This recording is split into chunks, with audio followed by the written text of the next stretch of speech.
বনে একটি পাখি গান করছিল। একজন কৃষক একটি কেঁচো ভর্তি বাক্স নিয়ে বনের পথ দিয়ে যাচ্ছিল।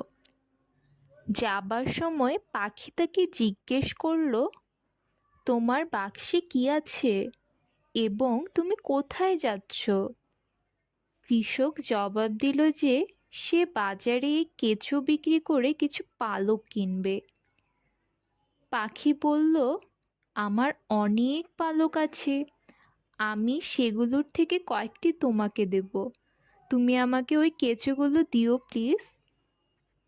তাহলে আমাকে আর খাবারের খোঁজ করতে হবে না। কৃষকটি কেঁচোগুলো পাখিকে দিয়ে দিল এবং পাখিটি প্রতিদানে তার ডানা থেকে কয়েকটি পালক দিল। পরের দিন একই রকম লেনদেন হলো।